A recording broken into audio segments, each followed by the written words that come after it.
Next up, how many games do we got left? 3 games left. I have only been through 4 games, and it's been about half an hour of me talking. This is the longest video I've ever done, by far. By far. Next up, this is a very interesting one as well. This is a very intriguing game between LSU and Texas A&M. This game is coming at you on ESPN, 7 o'clock. LSU was able to win this game last year. Obviously, that was Joe Burrow's last game in Death Valley, the game where he came out with this jersey on here. If I flip this around, I know that's giving Texas A&M fans a hard time. I'm not even really an LSU fan. I just have the jersey because I love Joe. Crap. I screwed. Stay. There we go. I screwed the jersey up.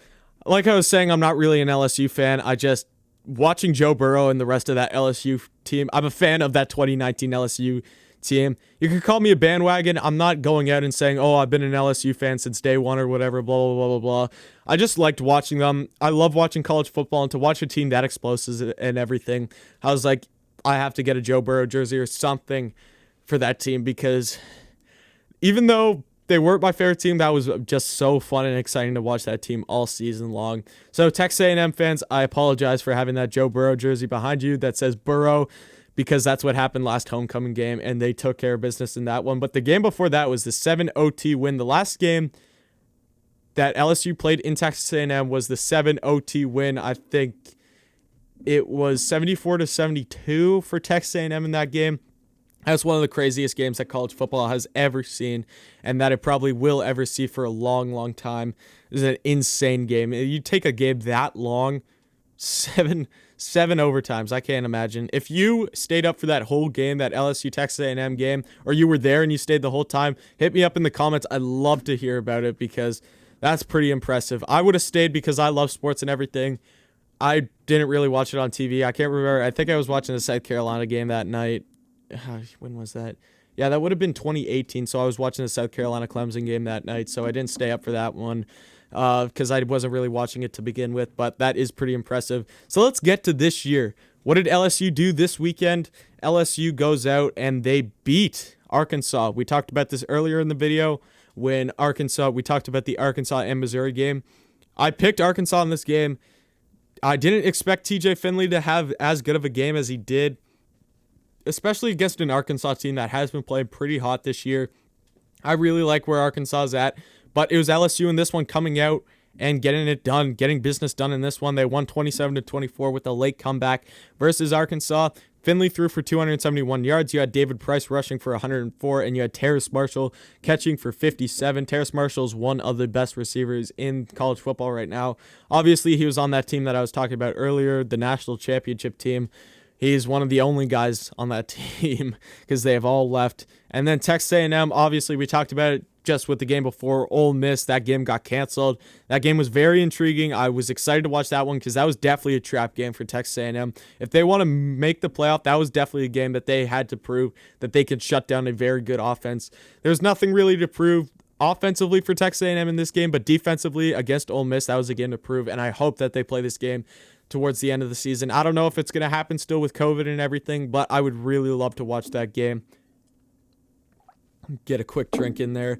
Let's look at some of the stats between these two teams. Like, you have LSU scoring an average of 34 points and Texas A&M scoring an average of 34 points. So that is I obviously rounded those numbers into, like, if I'm being honest, LSU has 34.3 and Texas A&M has 33.7. So if you want to be all statistical and stuff, LSU does have the advantage offensively in this game. They score more points per game. Defensively, LSU allows 32 points, while Texas A&M only allows 25. What Texas A&M has really been good at, I'm pretty sure that they have not allowed a sack since the Alabama game, because that offensive line has been played so good. I was hearing that stat lingering around. I can't remember, who did Texas A&M play before or after South Carolina, because I don't know what happened that game. I don't know if they allowed a sack in that one. Oh, yeah, their game against Tennessee got postponed. So, yeah, they have not allowed Kellen Mond to be sacked since that Alabama game.